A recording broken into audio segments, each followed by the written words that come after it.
Good morning to one and all. I am Sridevi, lecturer in Commerce in SKSD Mahila Kalasala. Today the topic I will tell you life insurance. జీవిత బీమా.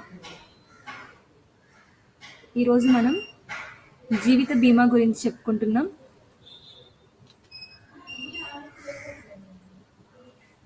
What is life insurance? The first topic జీవిత బీమా నిర్వచించండి. అసలు జీవిత బీమా నిర్వచనం. What is life insurance? మనం జనరల్గా బీమా అనేది ఏదైనా అగ్ని ప్రమాదం కానీ, లేదంటే తుఫానులు కానీ, లేదంటే ఆస్తి నష్టం ఏర్పడినప్పుడు కానీ, లేదు ప్రత్యేకించి వ్యక్తిగత నష్టం ఏర్పడినప్పుడు, లేదా అకాల మరణం, లేదు ఇంకేమైనా నష్టాలు ఏర్పడినప్పుడు మానవ జాతి చాలా నష్టాలను ఎన్నో సందర్భాల్లో ఎదుర్కోవాల్సి వస్తుంది. సో అలాంటి సందర్భంలో ఎదురైన ప్రతి నష్టాన్ని కూడా మనం కొన్ని అంచనా వేసిన నష్టాలు ఉంటాయి, కొన్ని అంచనా వేయలేని నష్టాలు కూడా ఉంటాయి. సో అటువంటి నష్టాలను మనం అంచనా వేసే నష్టాలను, అంచనా వేయలేని నష్టాలను, సో రెండింటినీ కూడా మనం ముందుగా గమనించడం, వాటిని మనం నియంత్రించుకోవడం అనేది మన యొక్క కర్తవ్యం. అయితే ఇక్కడ ఏంటంటే మనిషి తనకు ఆస్తి నష్టం ఏర్పడినప్పుడు, లేదంటే జీవితానికి అంటే తన లైఫ్కి ఒక నష్టం రిస్క్లో పడినప్పుడు కానీ, సో దానికి మరింత భద్రత, ప్రొటెక్షన్ అనేది కల్పించుకోవాలి.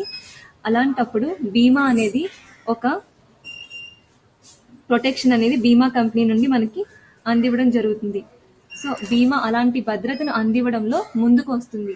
మనిషికి ఏర్పడే నష్టంలో ఆస్తి నష్టమైనా, లేదా తన జీవితానికి ఏర్పడే నష్టమైనా, ఈ రెండు నష్టాల్లో ఏదైనా సరే బీమా భద్రత కల్పించడంలో ముందుకు ఉంటుంది. ఎందుకంటే అలాంటి నష్టాలు ఏర్పడినప్పుడు వాటిని నిరోధించడానికి ముందే సిద్ధపడి ఉండాలి అని బీమా కంపెనీ నుండి మనకి కొంత ప్రొటెక్షన్ కింద రావడం జరుగుతుంది. సో బీమా కంపెనీ అలాంటి నష్టాన్ని భర్తీ చేయడానికి, తన వంతు సహాయాన్ని చెల్లించడానికి ముందుకు వస్తూ ఉంటుంది. ఇలాంటి నష్టాలను పంచుకోవడానికి బీమా కంపెనీ మానవుడికి ఏర్పడిన నష్టాల్లో ఏదైతే అతను ఎదుర్కొంటున్న సమస్యలు ఉన్నాయో, సో అనిర్దిష్టత ఏదైతే ఏర్పడిందో దాన్ని తొలగించి, సో అతనికంటూ ఒక ఆలోచనల్లో నిర్దిష్టత అనేది కలిగించడానికి ఈ బీమా అనేది మనం చెప్పవచ్చు. మానవుడికి ఏర్పడిన ఏ సమస్యలో అయినా తన వంతు సహాయంతో బీమా కంపెనీ మనం అంచనా వేసే నష్టాలు, అంచనా వేయలేని నష్టాలు, ఈ రెండింటినీ మనం అబ్జర్వ్ చేస్తే వీటిలో ఏ నష్టం ఏర్పడినా తన వంతు సహాయానికి ముందుకు రావడానికి, అయితే అతని ఆలోచనల్లో ఏర్పడిన అనిర్దిష్టత అనేది పోగొట్టి నిర్దిష్టత అనే ఒక కాన్ఫిడెన్స్ని కలుగజేయడానికి బీమా తోడ్పడుతుంది. సో జీవిత బీమా ఒకరికి ఒకరు సహకారంతో నష్ట భయాన్ని పంచుకునే ఒక ప్రణాళిక. అంటే ఈ జీవిత బీమా, లైఫ్ ఇన్సూరెన్స్ అనేది ఒక ప్లానింగ్ అని చెప్పవచ్చు మనం. సో అకాల మరణం, ప్రమాదం, ఉద్యోగ విరమణ, ఇలా మొదలైనవన్నీ మనకి ఏర్పడుతూ ఉంటాయి. అంటే ప్రతి మనిషికి కూడా ఏదో ఒక నష్టం ఏర్పడుతూనే ఉంటుంది. ఆ నష్టానికి గాను మనం భర్తీ చేసుకోవడానికి బీమా కంపెనీ నుండి భద్రత అనేది మనం తీసుకోవడం జరుగుతుంది. అలాంటి భద్రతను ఇవ్వడానికి బీమా కంపెనీలు ముందుకు వస్తున్నాయని మనం చెప్పుకోవచ్చు. అయితే అలాంటి భద్రతను కల్పించడంలో వచ్చే బీమా కంపెనీల్లో మనం జీవిత బీమా అనే దాని గురించి తెలుసుకుంటున్నాం. నష్టాన్ని భర్తీ చేయడానికి ముందుకు వచ్చే మన యొక్క భద్రతను మనకు అందివ్వడానికి ముందుండే కంపెనీలలో, బీమాలలో జీవిత బీమా ఒకటి మనం చెప్పవచ్చు. ఈ జీవిత బీమా గురించి మనం తెలుసుకుంటే, జీవిత బీమా ఒకరికొకరు సహకారంతో నష్టభయాన్ని పంచుకునే ఒక ప్రణాళిక. అంటే లైఫ్ ఇన్సూరెన్స్ అనేది ఒకరికొకరు సహాయం చేసుకుంటూ, అంటే ఇటువైపు ఎవరు నష్టం ఏర్పడింది, సో ఎవరు బీమా కంపెనీ నుండి బీమా చేసుకోబోతున్నారు, సో ఆ వ్యక్తి, అదే విధంగా బీమా కంపెనీ ఆ వ్యక్తికి ఎంతో కొంత ప్రొటెక్షన్ ఇవ్వడానికి ముందుకు వస్తుంది. సో వీరిద్దరి మధ్య ఏర్పడిన సహకారంతో వారు నష్ట భయాన్ని పంచుకోవడంలో, సో ఒక ప్రణాళిక ప్రకారం దీన్ని వారు ఏర్పరచుకోవచ్చని చెప్పవచ్చు. అయితే ప్రతి మానవుడు కూడా తన యొక్క ఏదైనా ఒక ప్లానింగ్ అనేది చేసుకుంటూ తన నిత్య జీవితంలో కూడా ఏ పని చేయాలన్నా ఎంతో కొంత ప్రణాళిక అనేది ఉంటుంది. ఫర్ ఎగ్జాంపుల్గా సో మనుషులు జనరల్గా మనం చూస్తూ ఉంటాం. ఏదైనా ఎగ్జాంపుల్ ఒక షాప్కి వెళ్ళాలి అనుకున్నారు, కిరాణా సరుకులు ఏమైనా తీసుకురావాలి అనుకున్నారు. సో స్టోర్ నుంచి కిరాణా తీసుకురావడానికి ముందే తను ఏదైతే తీసుకురావాలనుకుంటున్నాడో దానికి సంబంధించిన లిస్ట్ అంతా ప్రిపేర్ చేసుకోవడం జరుగుతుంది. అలాగే ఒక బుక్ స్టేషనరీ. సో, తను బుక్ స్టేషనరీకి వెళ్ళే ముందు తనకు కావాల్సినవన్నీ ముందే ప్రిపేర్ చేసుకోవడం జరుగుతుంది ఒక ప్లానింగ్ ప్రకారం. వీటన్నిటిని ఒక ప్లానింగ్ ప్రకారం ఎలా అయితే తను సెట్ చేసుకున్నాడో అక్కడికి వెళ్ళిన తర్వాత అదే విధంగా తను అక్కడ కలెక్ట్ చేసుకుని, సో బిల్ వేయించుకుని వచ్చిన తర్వాత వాటన్నిటిని చెక్ చేయించుకుని, మనం బిల్ అబ్జర్వ్ చేసినప్పుడు కూడా మనకి అక్కడ కూడా ఒక ప్లానింగ్ ప్రకారం మనం ఏది ముందు తీసుకున్నాం, తర్వాత ఏది తీసుకున్నాం, సో వాటికి కూడా ఒక ప్లానింగ్ ప్రకారం వాళ్ళు ప్రొసీజర్ అనేది ప్రిపేర్ చేసి మనకి ఇస్తారు. ఇదే విధంగా ఇక్కడ కూడా ఏంటంటే ఆ ప్రణాళిక అనేది మనిషి జీవితంలో కూడా అవసరం. మనిషి తన నిత్య జీవితంలో తను కొన్ని పనుల్లో ఒక ప్రణాళిక పెట్టుకున్నప్పుడు మరి తన యొక్క అవసరమైన అత్యంత విలువైన జీవితం. సో అలాంటి లైఫ్కి తను ఎంతో సెక్యూరిటీని, ప్రొటెక్షన్ ఏర్పరచుకోవాల్సిన ముఖ్యమైన బాధ్యత మనిషి మీదే ఉంది. కాబట్టి తన యొక్క లైఫ్ తన జీవితమే కాబట్టి తన యొక్క లైఫ్ అనేది తన సేఫ్టీయే కాబట్టి తనే చూసుకోవాలి. కాబట్టి దానికి సంబంధించిన ప్లానింగ్ కూడా అతనే చూసుకోవాలి. జనరల్గా అతను తనకు సంబంధించిన చిన్న చిన్న ఏదో పనులు చేసుకోవడమే ఇంత ప్రణాళిక చేసుకుని వెళ్తుంటే మరి తన లైఫ్ కోసం తను ఎంత ప్లానింగ్ చేసుకోవాలి, తన యొక్క ఫ్యూచర్ కోసం తను ఎంత ప్లానింగ్ చేసుకోవాలి. సో అలాంటి ప్లానింగ్ని తను ఎంత పర్ఫెక్ట్గా, ఎంత కరెక్ట్గా చేసుకుంటే అప్పుడు మాత్రమే అది సక్సెస్ఫుల్గా తన యొక్క జీవితంలో హ్యాపీనెస్ అనేది ఉంటుంది. సో ఎప్పుడు తను ముందుకు వెళ్ళడానికి, తనకు వచ్చే నష్టాలను కూడా తను భర్తీ చేసుకుని ముందుకు వెళ్ళడానికి, బీమా ఇచ్చే ప్రొటెక్షన్తో హ్యాపీగా ఉండడానికి జీవిత బీమా అనేది ఉపయోగపడుతుంది. అయితే ఇక్కడ మనకి అలాంటి ప్లానింగ్స్లో మనిషికి కొన్ని ప్రణాళికలు చూసుకుంటే ఇక్కడ మనం ఎగ్జాంపుల్గా ఉద్యోగ విరమణ. సో ప్రతి మనిషి ఒక ఉద్యోగం చేస్తానంటూ జీవితంలో తన యొక్క పోషణ కోసం ఎంతో కొంత ఉద్యోగం, ఏదో ఒక ఉద్యోగం అనేది చేయడం జరుగుతుంది. ఏదో ఒక పని తను చేసుకొని తన జీవనం అనేది కొనసాగించాలి. సో అలాంటిది ఉద్యోగ విరమణ. ఎప్పుడోకప్పుడు తను ఆ ఉద్యోగం నుండి విరమణ పొంది విశ్రాంతి తీసుకోవాల్సిన సందర్భం కూడా వస్తుంది. రానున్న ఆ విశ్రాంతి కోసం తను ముందుగానే ఒక ప్లానింగ్ అనేది చేసుకోవాల్సి ఉంటుంది. ఎందుకంటే లైఫ్లో మనం ఎప్పుడు ఏ టైంలో ఏది జరుగుతుంది దాన్ని ఊహించలేం కాబట్టి, ఎక్స్పెక్ట్ చేయలేం, అన్ఎక్స్పెక్టెడ్ కాబట్టి. సో అలాంటి వాటి కోసం మనం ముందు ప్రొటెక్షన్ కల్పించుకోవాలి. మన నిత్య జీవితంలో మనం వాడే చిన్న చిన్న వస్తువులకి, లేదంటే ఏమైనా లగ్జరీ ఐటమ్స్కి, లేదు అంటే వేరే ఏదన్నా వర్క్స్కి ఇంపార్టెంట్ ఇస్తుంటే మన యొక్క లైఫ్కి మనం ఎంత ఇంపార్టెంట్ ఇస్తున్నాం, ఆ లైఫ్లో మనం మన పోషణ కోసం మనం చేసుకునే ఉద్యోగం అది మనం ఎన్నాళ్ళు మనకు తోడుగా ఉంటుంది. సో ఆ తర్వాత మన యొక్క సిచ్యువేషన్ ఏంటి, మన పరిస్థితి ఏంటి, ఇవన్నీ కూడా తను ముందుగానే తనకంటూ తన ఏజ్ని బట్టి తను అంచనా వేసుకోవాల్సి ఉంటుంది. అంటే తను ఒక ఏజ్లో తను చిల్డ్రన్గా ఉన్నప్పుడు, సో పేరెంట్స్ ఎలా ఉండాలి పిల్లలు అనేది చూస్తారు. వాళ్ళు పిల్లల యొక్క భవిష్యత్తును అంచనా వేసుకుంటారు. అదేవిధంగా ఒక ఏజ్కి వచ్చిన తర్వాత ఎడ్యుకేషన్, మ్యారేజ్, సో ఇలా ఏదైనా హెల్త్ గురించి ఏ ఏజ్లో ఏది ఎలా ఉండాలి అనేది మనకంటూ ఇంటికి పెద్దగా ఒకరు తప్పకుండా అంచనా వేయడం జరుగుతుంది. సో అలాగే మన భవిష్యత్తుకు మనమే పెద్దగా అంచనా వేసుకోవాల్సిన అవసరం ఒకటి ఉంది.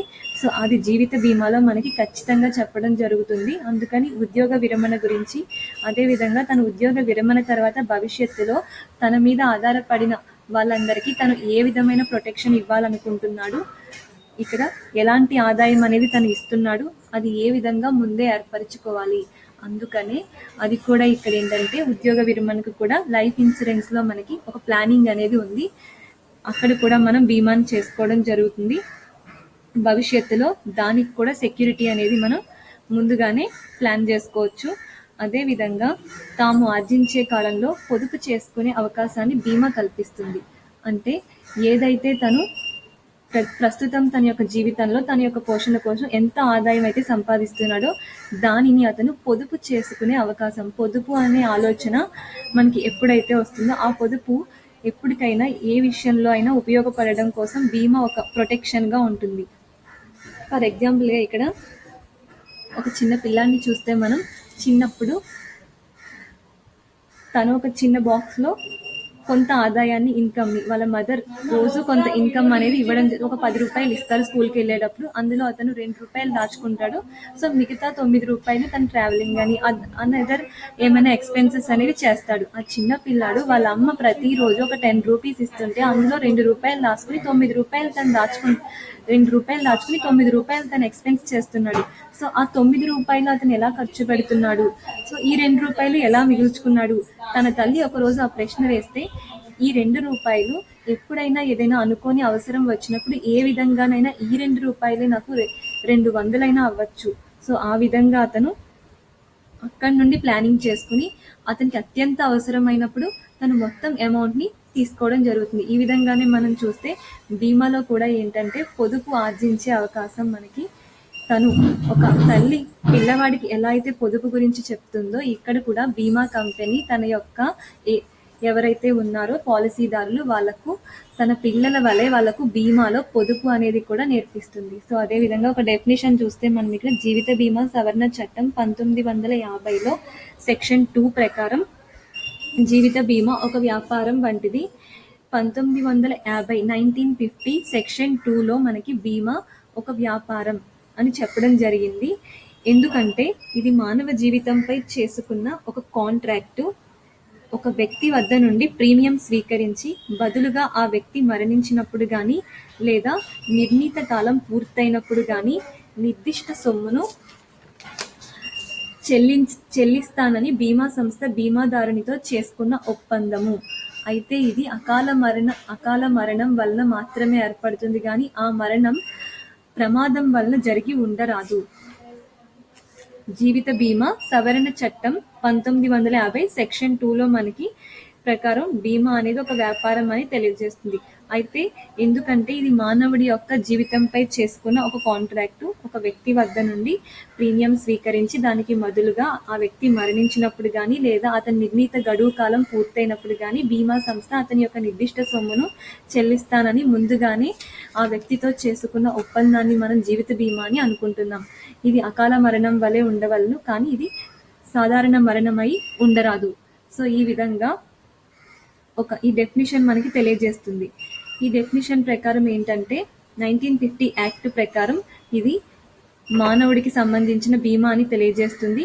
అలాగే ఇద్దరు వ్యక్తుల మధ్య ఏర్పడిన ఒక కాంట్రాక్టు. ఈ కాంట్రాక్ట్లో ఒక వ్యక్తి ప్రీమియం చెల్లిస్తానని మరో వ్యక్తి దాని బదులుగా కొంత ప్రయోజనాన్ని ఇస్తానని ఇద్దరి మధ్య జరిగిన కాంట్రాక్ట్ ప్రకారం ఇది లిఖితపూర్వకంగా చేసుకున్న వారిద్దరి మధ్య జరిగిన కాంట్రాక్ట్ కాబట్టి వాళ్ళు ఎంతైతే గడువు తేదీ ఒక కాలం పెట్టుకుంటారో సో ఇది లైఫ్ ఇన్సూరెన్స్ బీమా కాబట్టి ఒకవేళ ఆ వ్యక్తి అకాల మరణం పొందినప్పుడు లేదు అంటే కనుక అతను ఏదైతే గడువు కాలం బీమా కంపెనీ ప్రకారం ఇద్దరు కుదుర్చుకున్నారో ఆ గడువు కాలం కంప్లీట్ అయినా అతను ప్రీమియం మొత్తం చెల్లించేసిన తిరిగి మొత్తం బీమా కంపెనీ అతనికి ఇవ్వవలసిన మొత్తం సొమ్మును ఇవ్వడం జరుగుతుంది అని మనకి ఇక్కడ జీవిత బీమా డెఫినిషన్ ప్రకారం మనం తెలుసుకోవచ్చు. అయితే ఇక్కడ భారతదేశంలో జీవిత బీమా యొక్క సంక్షిప్త చరిత్ర. Indian history of life insurance. భారతదేశంలో జీవిత బీమా యొక్క సంక్షిప్త చరిత్ర. ఇక్కడ ఏంటంటే భారతదేశంలో మనం బీమా అనేది ఎలా ఏర్పడింది, అసలు బీమా వ్యాపారం భారతదేశానికి ఏ విధంగా వచ్చింది అనే దాని గురించి మనం తెలుసుకుందాం. అయితే భారతదేశంలో బీమా వ్యాపారం యొక్క చారిత్రాత్మక వివరాలు మనం అబ్జర్వ్ చేస్తే దాని గురించి అంత స్పష్టంగా తెలియలేవు. అంటే మన యొక్క భారతదేశానికి ఈ బీమా వ్యాపారం ఏ విధమైన ఆధారాలు ఏమైనా ఉన్నాయా, ఇది ఎప్పుడు మొదలైంది అసలు, సో ఏ కాలం నుండి మన యొక్క దేశంలో దీన్ని తీసుకురావడం జరిగింది, సో దీని యొక్క సూచనలు తెలుపుతున్నాయి. అలా కొన్ని ఇక్కడ ప్రూఫ్స్ అనేవి ఉంటాయి. సో వాటిని మనం అబ్జర్వ్ చేస్తే మన ఇండియాలో బీమా వ్యాపారం అనేది ఎప్పుడో పూర్వకాలం చారిత్రాత్మక కాలంలో మనం అబ్జర్వ్ చేస్తే దీనికి సంబంధించి ఏ వివరాలు లేవు. అప్పట్లో దీన్ని అంతగా ఇది బీమా ఇది ఇలా ఉంటుంది, సో ఈ వ్యక్తి ప్రీమియం చెల్లించాలి, ఇద్దరు కాంట్రాక్టు, ఇది లైఫ్ ఇన్సూరెన్స్, ఇది అగ్ని బీమా, ఇది వాహన బీమా, ఇది రవాణా బీమా, ఇది సముద్ర బీమా అనేవి మనకి పూర్వకాలంలో ఉన్నట్టు అంత క్లారిటీగా మన యొక్క చారిత్రాత్మక వివరాలు ఏమి మనకు తెలియజేయలేదు. కానీ ఇక్కడ ఏంటంటే మను యజ్ఞయి గ్రీకు సిరియన్ రచయితలు వారు వచ్చిన తర్వాత గ్రీకు సిరియన్ రచయితలు సో వీరు కాలంలో ప్రాచీన భారతీయులు ఒక చిన్న సూచన తెలిపారు. ఏదో కొంత బీమా మీద మనకి ఆశావాదంగా కల్పించడం జరిగింది అక్కడ. అంటే 18వ శతాబ్దంలో 18th సెంచరీలో ఈస్ట్ ఇండియా కంపెనీ వారు మన దేశానికి వచ్చారు. అయితే వచ్చినప్పటికీ ఈ బీమాలో వారు రాకముందు అంత దీనికి ఈ ఇలా ఇది లిఖిత పూర్వకంగా ఉండాలి, ఇలా కాంట్రాక్ట్ ఏర్పరచుకోవాలి, సో దీనివల్ల ఇంత బెనిఫిట్ ఉంది, ఇలా ప్రొటెక్షన్ వస్తుంది, ఈ నష్టాన్ని ఇలా భర్తీ చేస్తాము, సో దీనికి ఇంత ప్రీమియం చెల్లించాలి, అలాంటివేమీ కూడా అప్పుడు లేవు. సో ఏదో కొంత నష్టం ఏర్పడితే బీమా అనేది ఒకటి ఉంది, మనకి సహాయం చేస్తుంది. సో దానికి మనం ఒక గ్రూప్ సభ్యుల కింద మనం ఏర్పడి కొంత మనీని కలెక్ట్ చేసుకుని దాన్ని వారికి చెల్లిస్తే వారు కూడా ఒక గ్రూప్ కింద ఇద్దరి మధ్య కాంట్రాక్ట్ అలా ఉండేవే కానీ బీమా అంతగా విస్తరించలేదు. కానీ ఈస్ట్ ఇండియా కంపెనీ వారు ఎప్పుడైతే మన దేశానికి వచ్చారో దాన్ని కొత్తగా వారు డెవలప్ చేయడం జరిగింది. దాంట్లో చాలా కొత్త టెక్నాలజీని తీసుకురావడం జరిగింది. ఆధునిక రూపం కూడా వచ్చింది. ఎందుకంటే భారతదేశంలో ఇంగ్లీష్ వారికి జీవిత బీమా చేయడానికి చాలా యూరోపియన్ కంపెనీలు, అంటే అప్పుడు మన దేశంలో ఈస్ట్ ఇండియా కంపెనీ వారు వచ్చినప్పుడే ఈ యూరోపియన్ కంపెనీలు అనేవి ఇంగ్లీష్ వారి కంపెనీలన్నీ మన దేశానికి వచ్చి అక్కడ చాలా కంపెనీలు అనేవి చాలా కోకొల్లలుగా వచ్చేయడం జరిగింది. వారితో పాటుగా కంపెనీలు కూడా పెట్టుకున్నారు. ఈ కంపెనీల వల్ల వారు చాలా ఆదాయం కూడా తీసుకోవడం జరిగింది, చాలా బెనిఫిట్స్ పొందారు, చాలా అసెట్స్ వారు మన దేశం నుండి తీసుకోవడం జరిగింది. ఇలా అబ్జర్వ్ చేస్తే అదే సమయంలో వారు వచ్చిన కొత్తలోనే మన దేశంలో మరణాల సంఖ్య ఎక్కువ. ఎప్పుడైతే వారు ఈస్ట్ ఇండియా కంపెనీ వారు వచ్చారో, సో ఎప్పుడైతే జీవిత బీమా గురించి వాళ్ళు ఎప్పుడైతే ప్రచారాలు చేయడం మొదలు పెట్టారో, సో దాన్ని డెవలప్ చేస్తున్నారో అదే సమయంలో మరణాలు కూడా ఎక్కువ. ఈ మరణాలు ఎక్కువ సమయంలో వారికి ఇది మరింత బెనిఫిట్ అయ్యింది. ఎందుకంటే 1818 కలకత్తాలో మొట్టమొదటిగా బీమా company the oriental life insurance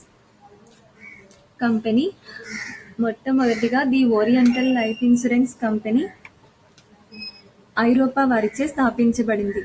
అంటే 1818 కలకత్తాలో మొట్టమొదటిగా మనకి బీమా కంపెనీ ఏర్పడింది. ఇక్కడ ది ఓరియంటల్ లైఫ్ ఇన్సూరెన్స్ అనే పేరుతో ఈ కంపెనీ ఐరోపా వారు దీన్ని స్థాపించారు. ఈ కంపెనీ తర్వాత మనకి 1850-70 కాలంలో చూస్తే బీమా సంస్థలు చాలా పుట్టగొడుగుల్లో వచ్చేసాయి.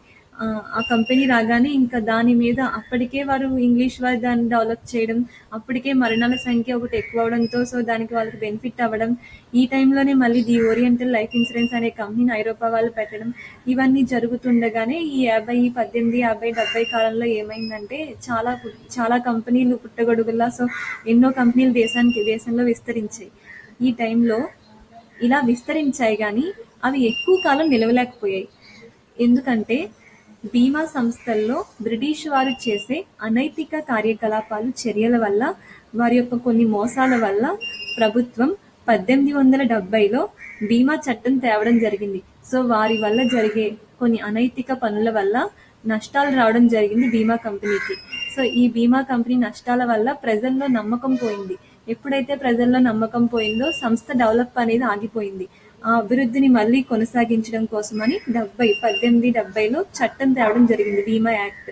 ఇక్కడ ఏం జరిగిందంటే ఈ చట్టం డిపాజిట్లు, అకౌంట్స్ మరియు పన్ను రిటర్న్లు ఇవన్నిటి మీద తన కంట్రోల్ అనేది పెట్టడం జరిగింది.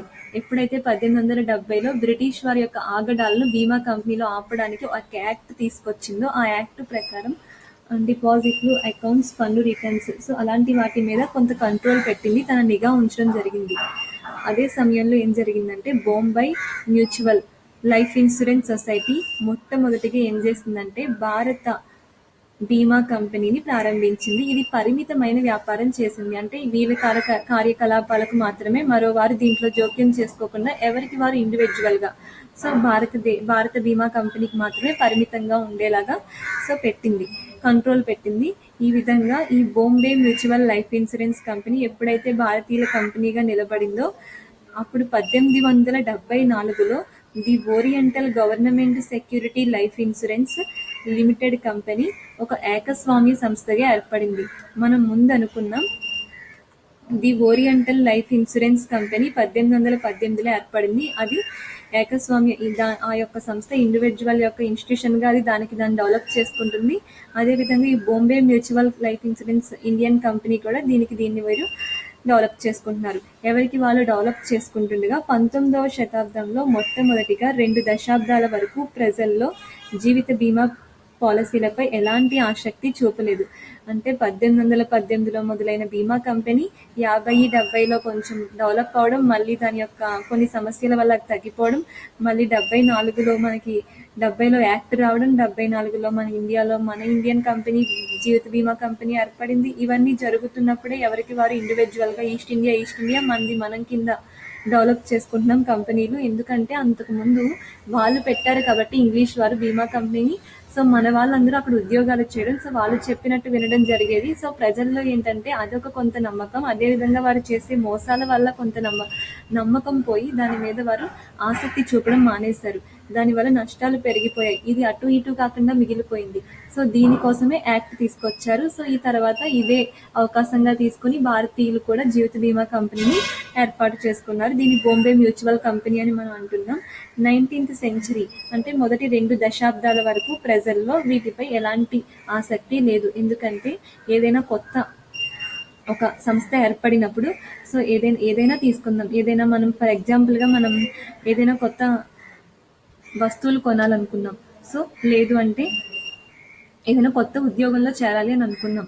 అప్పుడు మనం ఏం చేస్తాం, ఏదైనా సాఫ్ట్వేర్ కంపెనీలో ఉద్యోగం వచ్చినప్పుడు ఆ సాఫ్ట్వేర్ కంపెనీ గురించి ముందు దాని యొక్క హిస్టరీ అనేది మనం తెలుసుకోవడం జరుగుతుంది. సో అక్కడ ఎలా ఉంటుంది, ఆ ఎన్విరాన్మెంట్ ఏంటి, సో దానికి సంబంధించిన డేటా అంతా మనం కలెక్ట్ చేసుకుని సో దాని నుండి మనం ఇన్ఫర్మేషన్ తీసుకుని అక్కడ మనకెంత ప్రొటెక్షన్ ఉంటుంది, అక్కడ మనకెంత సెక్యూరిటీ ఉంటుంది, ఇవన్నీ చూసుకుని అది నిజమైన కంపెనీ అయినా, సో వాళ్ళు కరెక్ట్గా శాలరీస్ అనేవి ఇస్తూ ఉంటారు. సో అలాగే అక్కడ ఎంత ప్రొటెక్షన్ ఉంది, అక్కడ ఎంతమంది పనిచేస్తూ ఉంటారో, అది ఎన్ని సంవత్సరాలు అయింది, ఇలా మనం అన్ని ఒక డీటెయిల్స్ అనేవి కలెక్ట్ చేసుకుంటాం. ఇదే విధంగా ఒక వస్తువు కొన్నప్పుడు కూడా ఆ వస్తువు గురించి మనం ఏదైనా తీసుకుంటే ఏ వస్తువైనా సరే దాని యొక్క పూర్తి వివరాలు తెలుసుకుని మనం కొంటాం. అంతేగాని దేన్ని మనం గుడ్డిగా కొనేయడం అనేది జరగదు. ఇదే ఇక్కడ కూడా ఏంటంటే బీమా కంపెనీలు ఏర్పడిన కొత్తలో బీమా పాలసీలపై ప్రజలు ఆసక్తి చూపలేదు, వాటిని తీసుకోవడానికి ఎవరు ముందుకు రాలేదు. అలా రాని సమయంలో ఎందుకంటే మన ఇండియా కంపెనీ అది భారతీయులు వివిధ సంస్థల్లో ఉద్యోగాల్లో నియమించడం జరిగింది. అప్పుడు వారు బీమా రక్షణ వైపు దృష్టి పెట్టారు.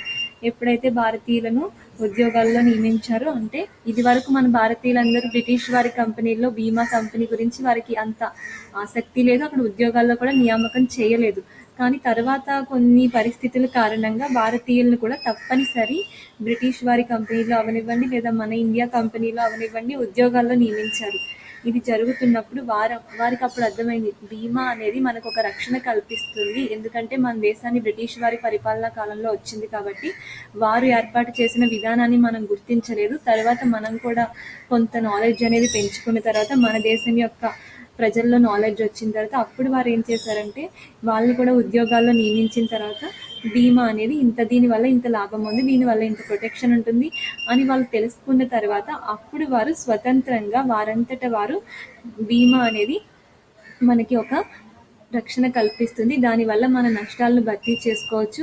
అది మనం జీవిత బీమా అవనివ్వండి లేదా అగ్ని బీమా, వాహన బీమా, రవాణా బీమా, ఏ విధంగానైనా మానవుడు ఎదుర్కొని ఏ సమస్యలోనైనా ఏ పరిస్థితుల్లోనైనా తన నష్టాన్ని భర్తీ చేయడానికి ఈ బీమా కంపెనీ తన వంతు సహాయాన్ని అందిస్తే దీనికి గాను కొంత ప్రీమియం తీసుకుంటారు. ఇలా ఇది ఉంది చరిత్ర, ఇది బీమా చరిత్ర అని భారతీయులలో ఒక అవగాహన వచ్చింది. ఈ అవగాహన తర్వాత ఏమైందంటే స్వాతంత్ర్యానికి ముందు కాలం, స్వాతంత్ర్యానికి తర్వాత కాలం అని బీమా కంపెనీ 2 కింద విడిపోయింది.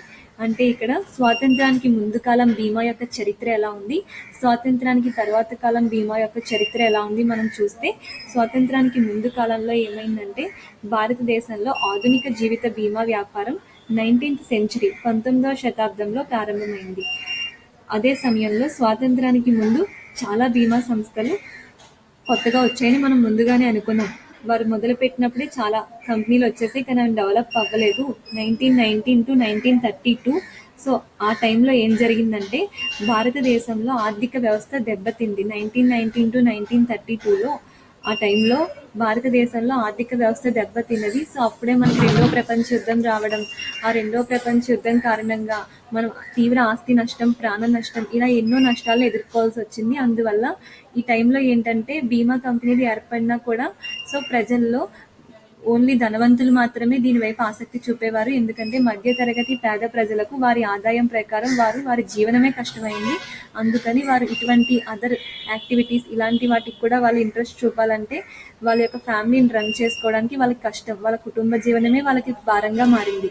సో అందుకని ఆ టైంలో తీవ్రంగా ఆర్థిక వ్యవస్థ దెబ్బతినడం జరిగింది. అలా ఉన్న కారణంగా రుణాల కొరత అధిగమించడానికి. అంటే ఎప్పుడైతే ఈ రెండో ప్రపంచ యుద్ధం కారణంగా దేశంలో ఎంత నష్టం రావడం, ప్రాణ, ఆస్తి నష్టం ఏర్పడిందో, ప్రజలు కూడా రుణాలు తీసుకోవడానికి ఎక్కువ ఇంట్రెస్ట్ చూపేవారు. ఎందుకంటే వారి యొక్క ఆదాయం తగ్గిపోయింది. బయట లోన్ తెచ్చుకొని వాళ్ళ యొక్క జీవితాలను వాళ్ళు సాగించాలి.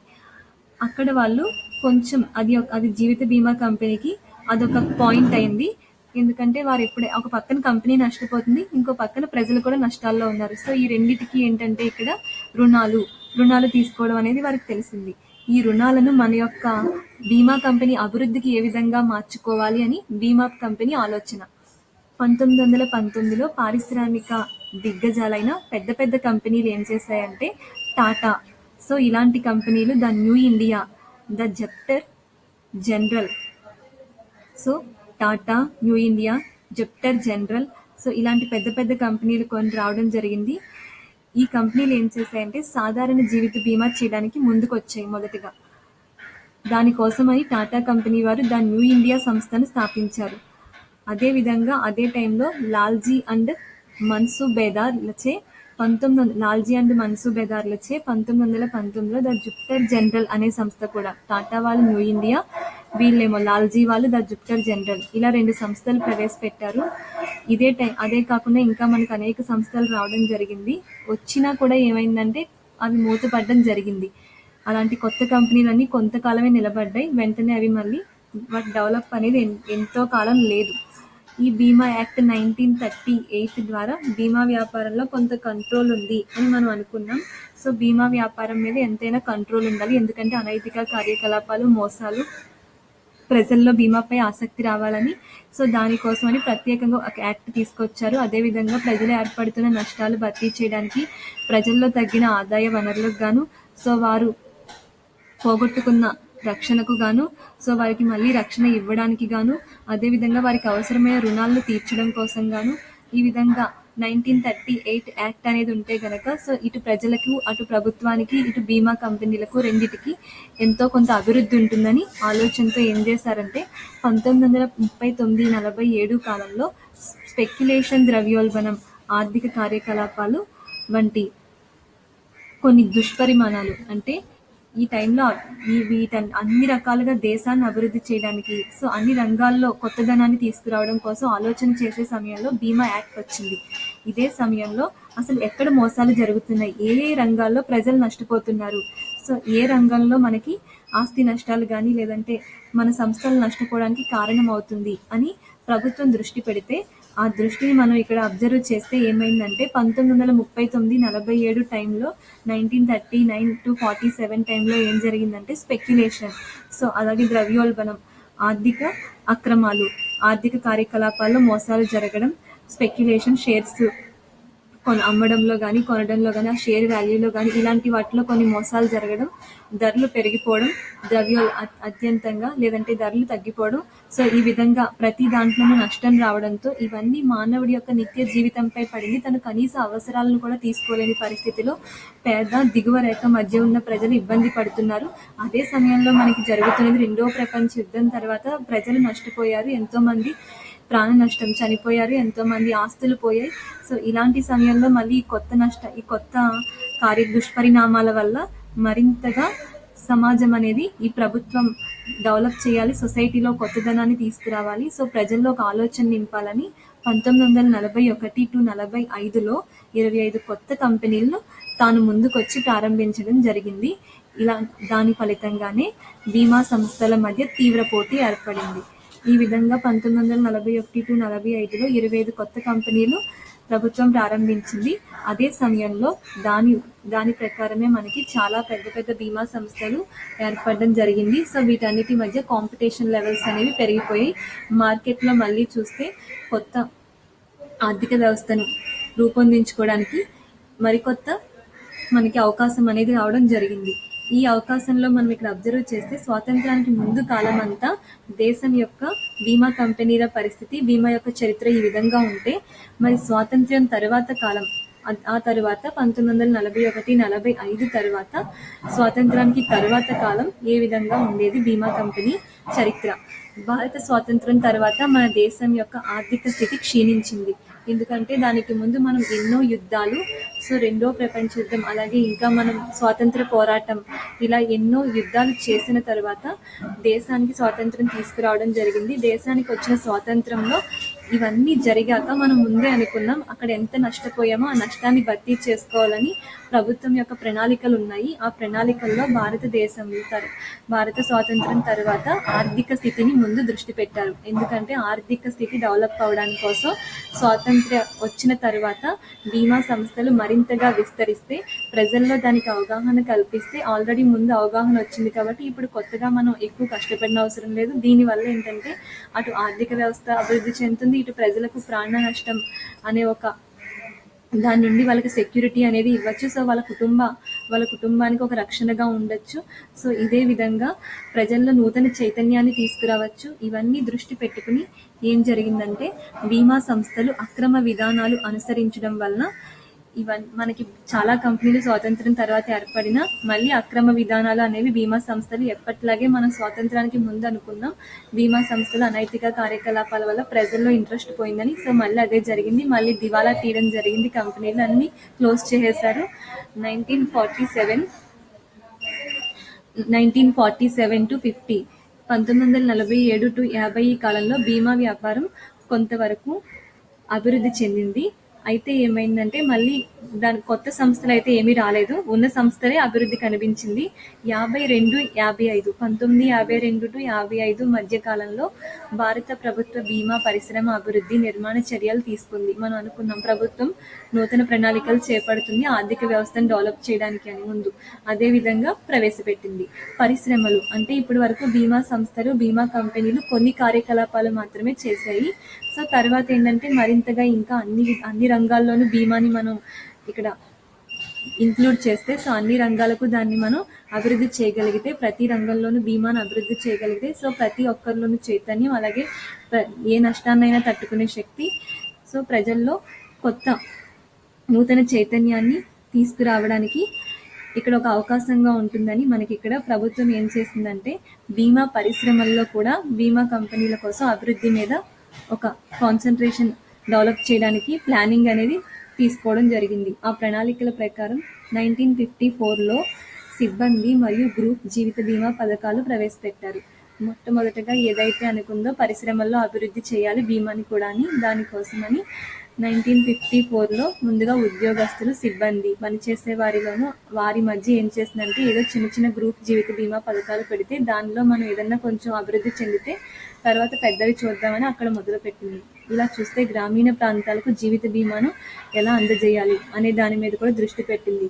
గ్రామాల అభివృద్ధి చెందాలి, గ్రామీణ ప్రాంతాల్లో ప్రజలకు వరకు నుండి సో మొత్తం పట్టణ ప్రజల వరకు అందరికీ జీవిత బీమా అందివ్వాలని ముందు గ్రామీణ ప్రాంతాల మీద దృష్టి పెడితే జీవిత బీమా కంపెనీలోని సంచిత నిధులు దేశ అభివృద్ధి కార్యకలాపాలకు కూడా మనం అందివ్వాలి అనే ఒక ప్రధాన లక్ష్యంతో భారత ప్రభుత్వం అంటే జీవిత బీమా నుండి వచ్చే ఆదాయం అంతా కూడా అది ప్రైవేట్ రంగంగా కాకుండా ప్రభుత్వానికి కూడా మనం అందివ్వాలి. సో అది యాక్ట్ ఎప్పుడైతే ప్రభుత్వ రంగం బాధ్యతలకు మనం పరిమితం చేయాలనుకుందో 1956లో భారత జీవిత బీమా పరిశ్రమను జాతీయం చేశారు. ఎవరైతే ముందు జాతీయం చేయకముందు జీవిత బీమా పరిశ్రమ ఏర్పడింది. 1956 తర్వాత ఆ జీవిత బీమా సంస్థను భారత ప్రభుత్వానికి దేశ అభివృద్ధి కోసం నిధులు సమకూర్చాలని 1956లో 1956లో జీవిత బీమాను లైఫ్ ఇన్సూరెన్స్ భారత జీవిత బీమా పరిశ్రమను జాతీయం చేయడం జరిగింది. ఈ జాతీయం చేసిన తర్వాత నేషనలైజేషన్ అయిన తర్వాత 245 జీవిత బీమా సంస్థలు అదేవిధంగా భారత జీవిత బీమా కార్పొరేషన్ను కూడా స్థాపించారు. అంతేకాకుండా 1956 సెప్టెంబర్ 1న ప్రారంభమయ్యి భారత ఆర్థిక శాఖ అంటే మినిస్ట్రీ ఆఫ్ ఫైనాన్స్ ఆదేశాలు నియంత్రణ కింద ఈ కార్యకలాపాలన్నీ జరగాలి అని ఒక చట్టాన్ని కూడా తీసుకురావడం జరిగింది. మినిస్ట్రీ ఆఫ్ ఫైనాన్స్ ఆదేశాలు ఆ కంట్రోల్లో మాత్రమే భారత జీవిత బీమా పరిశ్రమ యొక్క కార్యకలాపాలన్నీ జరగాలని భారత జీవిత బీమా కార్పొరేషన్ని ప్రవేశపెట్టడం, కొత్త జీవిత బీమా సంస్థలను ఏర్పాటు చేయడం. ఈ విధంగా స్వాతంత్రం వచ్చిన తర్వాత బీమా కంపెనీలో చాలా కొత్త మార్పులు వచ్చాయి. సో చాలా అభివృద్ధి జరిగింది, ప్రజల్లో కూడా చాలా వరకు నమ్మకం కలిగింది. ఇదే సమయంలో భారతదేశంలో బీమా పరిశ్రమను గురించి మనకు ఆర్ఎన్ మల్హోత్రా అధ్యక్షతన ఒక కమిటీని కూడా ప్రభుత్వం తీసుకురావడం జరిగింది. భారత పరిశ్రమలకు గాను అధ్యయనం చేయడానికి ఆర్ఎన్ మల్హోత్రా అధ్యక్షతన ఒక కమిటీ తీసుకొచ్చారు. ఆ కమిటీ ప్రకారం ఏంటంటే బీమాపై కంట్రోల్ ఉండాలి. సో బీమా కార్యకలాపాలు ఏ విధంగా జరుగుతున్నాయి, దాన్ని అభివృద్ధి చేయడం కోసం IRDA, insurance regulatory development authority, so అథారిటీలో ఈ ప్రభుత్వం ఏర్పాటు చేయడంతో ఐఆర్డిఏ అథారిటీలో ఆర్ఎన్ మల్హోత్రా అధ్యక్షతన బీమా పరిశ్రమను అధ్యయనం చేయడానికి ఒక కమిటీని ఏర్పాటు చేశారు. ఇదంతా ఇప్పుడు బీమా సంస్థల యొక్క చరిత్ర అంతా కూడా, సో బీమా సంస్థల యొక్క అభివృద్ధి, బీమా సంస్థల యొక్క కార్యకలాపాలు, నిర్మాణం ఏది జరిగినా ఐఆర్డిఏ ఆధ్వర్యంలో జరిగేలాగా ఈ కమిటీ అనేది ఉంది ఆర్ఎన్ మల్హోత్రా అధ్యక్షతన. ఇప్పుడు ఏం జరిగిందంటే బీమా చరిత్రలో 1999లో ఒక మైలురాయిగా బీమా సంస్థ నిలిచింది. సో మన భారతదేశంలో ఆర్థిక వ్యవస్థను అభివృద్ధి చేయడానికి, ఆర్థిక వ్యవస్థలో కొత్త మార్పులు తీసుకురావడానికి, నూతన ప్రణాళికలు చేయడానికి తన వంతు సహాయం కృషితో భారత జీవిత బీమా సంస్థగా భారతదేశంలో బీమా చరిత్రలో ఒక మైలురాయిగా నిలిచింది. ఇదే సమయంలో ఈ చట్టాన్ని ప్రైవేట్ రంగానికి బీమాలో ప్రవేశానికి వీలు కల్పించింది. ఎందుకంటే ఈ బీమా పరిశ్రమ సంస్థలన్నీ కేవలం ప్రభుత్వానికే పరిమితం అయిపోతే ప్రైవేట్ రంగం నుండి ఆదాయం ఆగిపోతుంది. రెండు వైపుల నుండి ఆదాయం వస్తే దేశం మరింత అభివృద్ధి చెందుతుంది. అలాగే అన్ఎంప్లాయ్మెంట్ కూడా తగ్గుతుంది. సో నిరుద్యోగితను తగ్గించవచ్చు. అలాగే విద్య, వైద్య, ఆరోగ్య, నిరుద్యోగిత, సో ఇలాంటివన్నిటి మీద దృష్టి పెట్టి అన్నిటినీ డెవలప్ చేయడం కోసం భారత జీవిత బీమా సంస్థలో ప్రవేశానికి అవకాశం కల్పించింది. అదేవిధంగా విదేశీ బీమా సంస్థలు కూడా భారతీయ సంస్థల భాగస్వామ్యంతో ఉమ్మడి భాగస్వామ్య వ్యాపారాన్ని తన వాటా మూలధనం అంటే విదేశీ బీమా సంస్థలను కూడా మనం ఆహ్వానించడం జరిగింది. కేవలం మన దేశంలో ప్రభుత్వ బీమా పరిశ్రమలు, ప్రైవేట్ బీమా పరిశ్రమలే కాకుండా విదేశాలకు కూడా అవకాశం ఇస్తే వారు కూడా వచ్చి ఇక్కడ కంపెనీలు పెట్టుకుంటారు. అలాగే మనకి ఇంపోర్ట్ అండ్ ఎక్స్పోర్ట్ కూడా మనకి డెవలప్ చేసుకోవచ్చు. ఎగుమతి దిగుమతి కార్యకలాపాలు, అదేవిధంగా రెండు దేశాల మధ్య మనకి దేశాలతో సంబంధాలు ఉంటే, సో విదేశీయ సంబంధాలు, దేశీయ సంబంధాలు కొనసాగినప్పుడు దేశం మరింత అభివృద్ధి చెందుతుంది. సో అందుకని ఉమ్మడి భాగస్వామ్య వ్యాపారాన్ని కూడా విదేశీ బీమా సంస్థలతో చేయడానికి భారతీయ బీమా సంస్థ అంగీకరించింది. సో ఈ భారతీయ బీమా సంస్థ భాగస్వామ్యంతో ఉమ్మడి భాగస్వామ్య అంటే విదేశీ బీమా సంస్థ, భారతీయ బీమా సంస్థ రెండూ కలిపి ఉమ్మడి భాగస్వామ్య వ్యాపారాన్ని, అందులో ఇద్దరు కూడా కొంత వాటాలు పెట్టుకుని పరిశ్రమలను ప్రారంభించవచ్చు అని ప్రభుత్వం తెలియజేసింది. విదేశాలు అలాగే దేశీయ సంస్థలు రెండూ కూడా తమ యొక్క వాటాలు పెట్టుకుని వారు ఉమ్మడి భాగస్వామ్య సంస్థలుగా వారి బిజినెస్ని వారు డెవలప్ చేసుకోవచ్చు అని చెప్తే బీమా పరిశ్రమలకు 26% మించకుండా వాటా మూలధనం ప్రారంభించుకోమని ప్రభుత్వం చెప్పడం జరిగింది. అయితే 2008 డిసెంబర్లో చివరి నాటికి భారతదేశంలో 16 జీవిత బీమా సంస్థలు ఏర్పడగా అందులో భారత జీవిత బీమా కార్పొరేషన్ ప్రభుత్వ రంగంలో ఉండగా మిగిలిన సంస్థలు ప్రైవేట్ రంగంలో ఉన్నాయి. ఇదంతా జరుగుతున్న కాలంలోనే 16 జీవిత బీమా సంస్థలు ఏర్పడ్డాయి. సో అందులో భారత జీవిత కార్పొరేషన్ ప్రభుత్వ రంగంలో ఉండగా మిగిలిన సంస్థలు ప్రైవేట్ రంగంలో ఉన్నాయి. ఈ విధంగా భారత జీవిత బీమా సంస్థ యొక్క చరిత్ర స్వాతంత్రానికి ముందు తర్వాత చాలా అభివృద్ధి చెందింది. సో అప్పటి నుండి మనం చూస్తే బీమా కంపెనీ ఎక్కడ వెనుకడుగు వేయలేదు. సో ముందుకు వెళ్ళిపోతూనే ఉంది.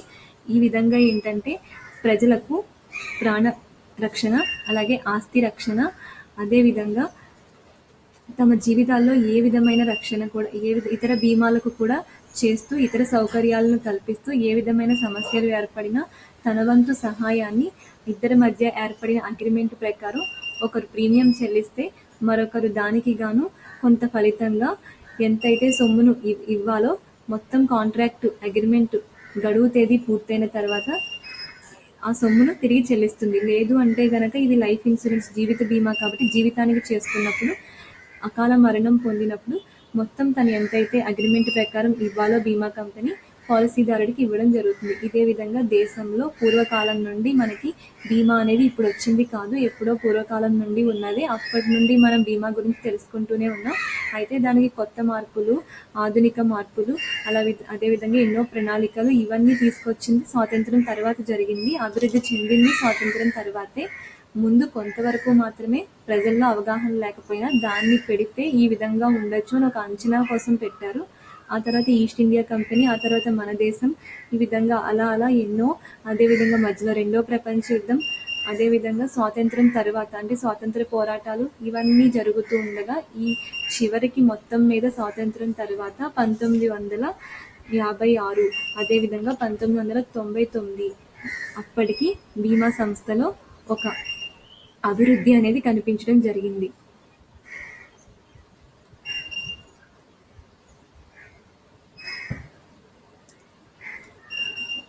నెక్స్ట్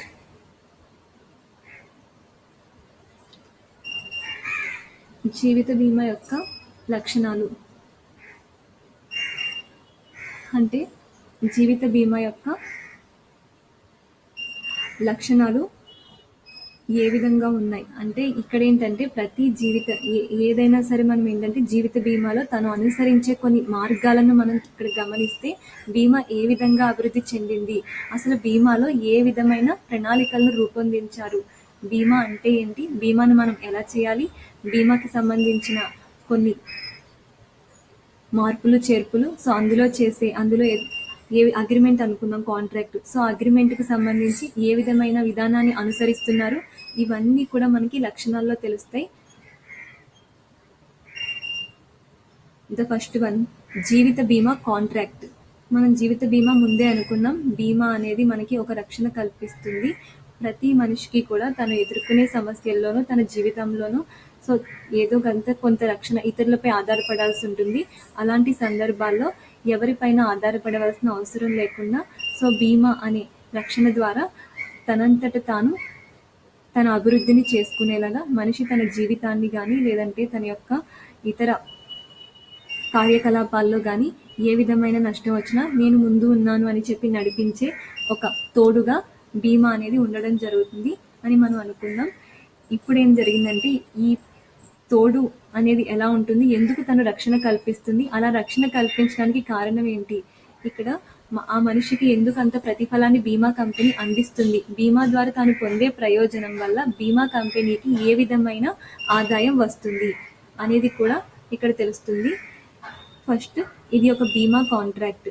అంటే ఇతర కాంట్రాక్టుల వల్లే జీవిత బీమా కూడా ఒక కాంట్రాక్ట్ అంటే ఒక అగ్రిమెంట్ అనుకున్నాం. అగ్రిమెంట్ అంటే మనం ముందే అనుకున్నాం ఇద్దరు వ్యక్తుల మధ్య ఏర్పడే కాంట్రాక్ట్ లేదా ఏదైనా రెండు కార్యకలాపాల మధ్య కుదుర్చుకున్న కాంట్రాక్ట్ అని మనం అనుకుంటున్నాం. అది లిఖితపూర్వకంగా అయినా ఉండొచ్చు, నోటి మాట ద్వారా అయినా ఉండొచ్చు, అదొక కాంట్రాక్ట్. సో ఇలాంటి కాంట్రాక్ట్లో బీమా కంపెనీ కాంట్రాక్ట్ని ఇందులో కలపడం జరిగింది. అయితే ఈ కాంట్రాక్ట్ అనేది ఎవరెవరి మధ్య ఏర్పడుతుందంటే ఇక్కడ మనకి బీమాదారుడు, అదేవిధంగా బీమాదారుడు బీమా సంస్థ వీరిద్దరి మధ్య ఏర్పడే కాంట్రాక్ట్ను మనం బీమా కాంట్రాక్టు అని అంటున్నాం. అంటే బీమాదారుడు చేసిన ప్రతిపాదనకు బీమా సంస్థ ఇచ్చే స్వీకృతి. వీరిద్దరి మధ్య దీని ఫలితంగా వీరిద్దరి మధ్య ఒక కాంట్రాక్ట్ అనేది కుదుర్చుకుంటారు. వాళ్ళు లిఖిత పూర్వకంగా అయినా నోటి మాట ద్వారా అయినా నిర్ణీత రూపంలో ఎలా అయినా చేసుకోవచ్చు. ఇద్దరి మధ్య ఏర్పడింది, రెండు సంస్థల మధ్య లేదా ఇద్దరు వ్యక్తుల మధ్య ఏర్పడిన కాంట్రాక్ట్ని మనం కాంట్రాక్ట్ అంటే ఈ కాంట్రాక్ట్ ఫలితంగా ఇద్దరు వ్యక్తులకు ఏ విధమైన లాభం వస్తుందంటే ఒకరు ప్రతిపాదన చేస్తున్నారు, మరొకరు స్వీకృతి పొందుతున్నారు. వీరిద్దరి మధ్య ప్రతిపాదన స్వీకృతి అనే ఒక ఒప్పందం ద్వారా కాంట్రాక్ట్ అనేది ఏర్పడుతుంది. అదేవిధంగా సెకండ్ వన్ బీమా సంస్థ సొమ్మును చెల్లిస్తానని చేసిన ఒప్పందం. అంటే ఈ కాంట్రాక్ట్ ప్రకారం వారిద్దరికి ఏ విధమైన లాభం ఉంది అనేది మనకి ఇక్కడ తెలుస్తుంది. ఒక ప్రతిపాదన స్వీకృతి అనే కాంట్రాక్ట్ ప్రకారం ఒక ఒప్పందాన్ని వారు కుదుర్చుకున్నప్పుడు దానివల్ల వారికి ప్రయోజనం ఏంటి, ఆ ప్రయోజనంలో బీమా సంస్థ సొమ్మును చెల్లిస్తానని చేసిన ఒప్పందం. ముందుగా ఏం చేస్తుందంటే బీమా సంస్థ బీమాదారుడితో చేసుకున్న కాంట్రాక్ట్ ప్రకారం బీమాదారుడు మరణించినప్పుడు లేదా గడువు కాలం పూర్తయినప్పుడు ఏది ముందు జరిగితే దాని ప్రకారం అతను గడువు కాలం కానీ లేదా అతను అకాల మరణం పొందినప్పుడు కానీ పాలసీకి సంబంధించి గడువు కాలం లేదా అకాల మరణం నిర్దిష్టమైన సొమ్ము చెల్లిస్తానని బీమా సంస్థ అంగీకరిస్తుంది. అలా అంగీకరించినందుకు గాను ప్రమాదం వల్ల కానీ లేదా సహజంగా కానీ బీమాదారుడు మరణించినప్పుడు ఆ సొమ్మును అతనికి కానీ అతని నామినీకి కానీ చెల్లించాల్సి బీమా సంస్థ ఉంటుంది. సో అతను మరణిస్తే అతని నామినీకి చెల్లిస్తుంది, లేదా అతని గడువు కాలం పూర్తయితే అతనికే చెల్లించడం జరుగుతుంది. ఈ విధంగా ముందు బీమా సంస్థ బీమాదారుడికి సొమ్ము చెల్లిస్తానని అగ్రిమెంట్లో రాయడం జరుగుతుంది. నెక్స్ట్, బీమాదారుడు నిర్ణీత సమయంలో సొమ్ము చెల్లించడానికి చేసిన ఒప్పందం. అదేవిధంగా అదే అగ్రిమెంట్లో బీమాదారుడు నిర్ణీత సమయంలో ఎలా అయితే బీమా సంస్థ తన వంతు సహాయాన్ని తను అందిస్తానందో, బీమాదారుడు కూడా తన ప్రీమియంను తను కరెక్ట్గా చెల్లిస్తానని చెప్తున్నాడు.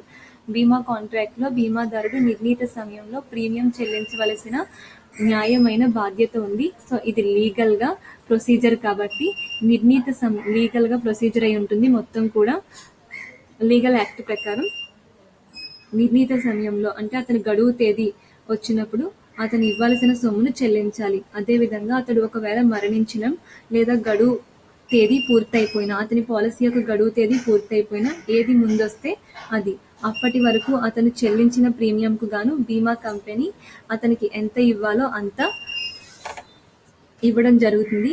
అయితే ప్రీమియం సొమ్మును అతను గడువు కాలంలో చెల్లించలేదు, అతను వాయిదాలు అనేవి కరెక్ట్గా చెల్లిస్తే నో ప్రాబ్లం. ఎప్పుడైతే అతను వాయిదాలు మధ్యలో ఆపేశాడో అప్పుడు ఆ బీమా సంస్థ ఆ కాంట్రాక్ట్ని రద్దు చేసే అవకాశం కూడా ఉంది.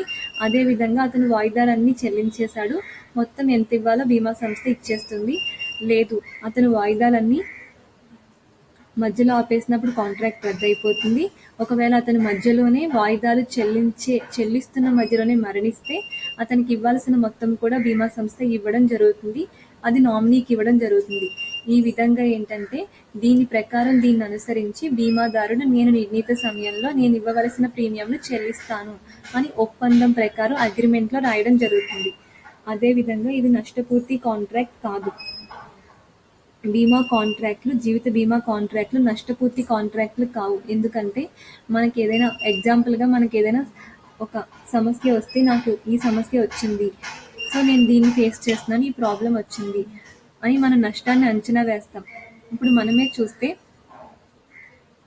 ఇక్కడ ట్రాన్స్పోర్ట్ జరుగుతుంది. ఆ ట్రాన్స్పోర్ట్లో కొంత సరుకుని కొంత స్టాక్ని మనం మార్కెట్కి వేయాల్సి వచ్చింది. అది ఆయిల్ అనుకున్నాం. ట్రాన్స్పోర్ట్లో కొంత సరుకుని కొంత స్టాక్ని మనం మార్కెట్కి వేయాలి, అది ఆయిల్ అనుకున్నప్పుడు. సో ఆ ఆయిల్ రవాణాలో వెళ్తున్నప్పుడు అందులో ఒక 50 కేజీల ఆయిల్ మనం పంపిస్తున్నప్పుడు రవాలో మొత్తం ఎక్కడికైతే వెళ్ళాలో గోడౌన్కి, ఆ మొత్తం ఆయిల్ గోడౌన్కి వెళ్ళిన తర్వాత సో దాన్ని మళ్ళీ అక్కడ కలెక్ట్ చేసుకునే ముందు, ఆయిల్ని తిరిగి తీసుకునే ముందు ఎంత ఆయిల్ ఉంది, సో ఇందులో తరుగు ఎంతైనా ఉందా అని చెక్ చేసినప్పుడు మొత్తం 50 కేజీల ఆయిల్లో 5 కేజీలు తరిగిపోతే 45 కేజీలే ఉంది. సో ఈ విధంగా ఇక్కడ ఒక అమ్మకందారుడు సో కొనుగోలుదారుడికి ఆయిల్ అమ్ముతున్నప్పుడు, సో సరుకుని రవాణా చేస్తున్నప్పుడు అందులో కొంత తరుగు ఏర్పడింది. ఈ తరుగుని మనం అంచనా వేయగలిగాం. కానీ ఇక్కడ ఏంటంటే జీవిత బీమా కాంట్రాక్ట్లు నష్టపూర్తి కాంట్రాక్ట్లు కావు. ఎందుకంటే బీమాదారుడు మరణించినప్పుడు అతనికి మరణానికి జరిగిన నష్టాన్ని అంచనా వేయలేం. జీవిత బీమా ప్రకారం నష్టాన్ని అంచనా వేయలేం కాబట్టి, జీవితం గురించి అంచనా వేయలేం కాబట్టి మనం సో అలాంటి కాంట్రాక్ట్లు నష్టపూర్తి కాంట్రాక్ట్లు కావు అని చెప్తున్నాం. ఏ విధంగా అయితే అతను ఒకవేళ సరుకు బీమా చేసుంటే అతను ఎంత ఆయిల్ అయితే నష్టపోయాడో దాన్ని ఆ 5 కేజీలకు గాను బీమా చేసుకుంటే సో దానికి బీమా కంపెనీ నుండి అతను ప్రతిఫలం పొందుతాడు. అప్పుడు దాన్ని మనం నష్టపూర్తి కాంట్రాక్ట్ అంటాం. కానీ ఇక్కడ జీవితానికి మనం నష్టాన్ని అంచనా వేయలేం, అది అకాలం కాబట్టి సో దానికి గాను మనం నష్టపూర్తి కాంట్రాక్ట్ కాదు అని చెప్తున్నాం. అదేవిధంగా ఇది బీమా ఆసక్తి కలిగి ఉండాలి. బీమా పాలసీ తీసుకునే సమయానికి ఆ విషయం మీద బీమాదారుడికి ఆసక్తి ఉండాలి. ఎందుకంటే బీమాదారుడు ఎవరో బలవంతంతోనో లేదంటే తనకి ఇష్టం లేకుండా తనంతట తాను వెళ్ళి తీసుకున్నానో ఆ తర్వాత నాకు పాలసీ వద్దనో చెప్తే సో దాన్ని రద్దు చేయడం కుదరదు. కాబట్టి ముందు వారు అగ్రిమెంట్ రాసుకుంటారు. కాబట్టి ఆ అగ్రిమెంట్ ప్రకారం సో ఏజెంట్ యొక్క బలవంతమో లేదా వేరే వాళ్ళ బలవంతమో కాకుండా అతని ఇష్టమైన ప్రకారం సో దానికి తీసుకోవాలి అని బీమా సంస్థ చెప్తుంది. అందుకే ముందుగా బీమా పాలసీకి సంబంధించిన అన్ని వివరాలను బీమాదారుడికి తెలియజేయాలి. అతను అంగీకరిస్తేనే ఆ పాలసీకి సంబంధించి వీరిద్దరి మధ్య అగ్రిమెంట్ చేసుకోవచ్చు అని బీమా సంస్థ ప్రకారం ఒక రూల్ కూడా ఉండడం జరిగింది. ఈ విధంగానే బీమా పాలసీ తీసుకునే సమయానికి ఆ విషయం మీద బీమాదారుడికి ఆసక్తి ఉండాలి. బీమా ఆసక్తి లేనప్పుడు బీమా సంస్థ ఆ పాలసీని తిరస్కరిస్తుంది. కనుక బీమా పాలసీ పొందే సమయంలో బీమాదారుడికి ఆసక్తి ఉండాలి. బీమా పాలసీ తీసుకునే సమయానికి ఆ పాలసీ యొక్క పూర్తి వివరాలు తెలుసుకుంటేనే అతడి యొక్క పాలసీ అనేది గడువు తేదీ ముగింపు వరకు కూడా జరగవచ్చు. లేదంటే మధ్యలో ఏ విధమైన కారణం వల్లైనా రద్దయ్యే అవకాశం ఉంది. ప్రమాదం కూడా ఉంది. సో అదే విధంగా జీవిత బీమా అధీనులకు సహాయాన్ని అందిస్తుంది. జీవిత బీమా అధీనులకు సహాయాన్ని అందిస్తుంది. అంటే బీమాదారుడు పైన ఏర్పడిన అతని కుటుంబానికి గాని ఎంతో కొంత ప్రొటెక్షన్ ఇస్తుంది అని బీమా కంపెనీ నుండి ఒక సెక్యూరిటీ అనేది ఇవ్వడం జరుగుతుంది. బీమాదారుడు ఎవరైతే పాలసీ చేస్తారో ఆ వ్యక్తికి ముందుగానే బీమా కంపెనీ ఒక సెక్యూరిటీగా నిలబడతాను అని చెప్తుంది. అంటే ఎవరైతే నీ కుటుంబం నీ మీద ఆధారపడి ఉందో దాని యొక్క బాధ్యత ఆ కుటుంబం యొక్క పెద్దగా ఇతనిపై ఉంటుంది. అయితే ఇక నుండి పెద్దగా బీమా కంపెనీ నేను కూడా ఉంటాను అని అతనికి హామీ ఇవ్వడం జరుగుతుంది. ఎందుకంటే ఒకవేళ అతను చనిపోతే అకాల మరణ సందర్భంలో నేను మీ తరపున కుటుంబ పెద్దగా ఉండి వారికి ఆర్థిక సహాయాన్ని అందిస్తాను అని బీమా సంస్థ ముందు అతనికి ఆసరాగా నిలుస్తుంది.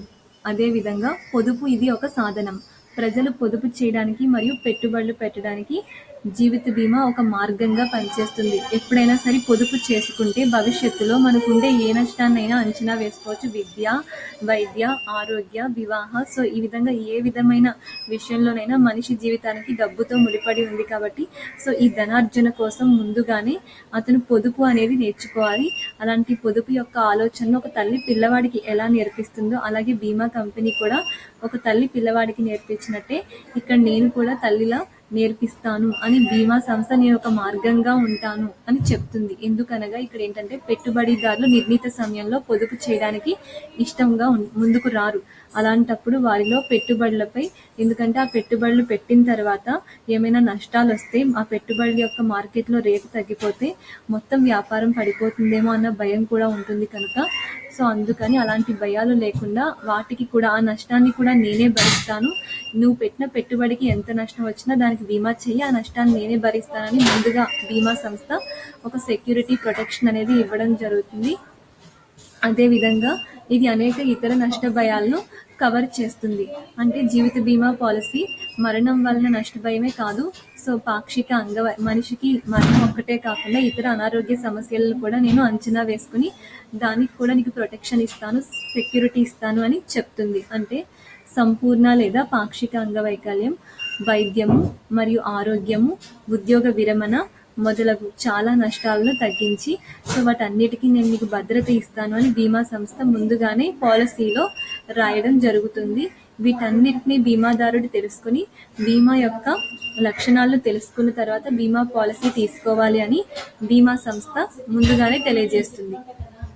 ఈ విధంగానే బీమా యొక్క అభివృద్ధిని మరింతగా అభివృద్ధి చేయడం కోసం ప్రజల్లో ఒక అవగాహన తీసుకురావడానికి ఈ విధమైన మార్గాలన్నీ తెలుసుకోవాలి అని చెప్పి బీమా కంపెనీ నుండి మనకి కొన్ని సూచనలు ఇవ్వడం జరుగుతుంది.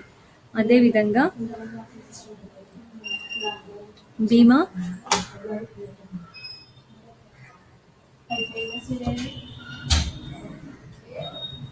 పాలసీల జారీ విధానం. After I will discuss. Thank you.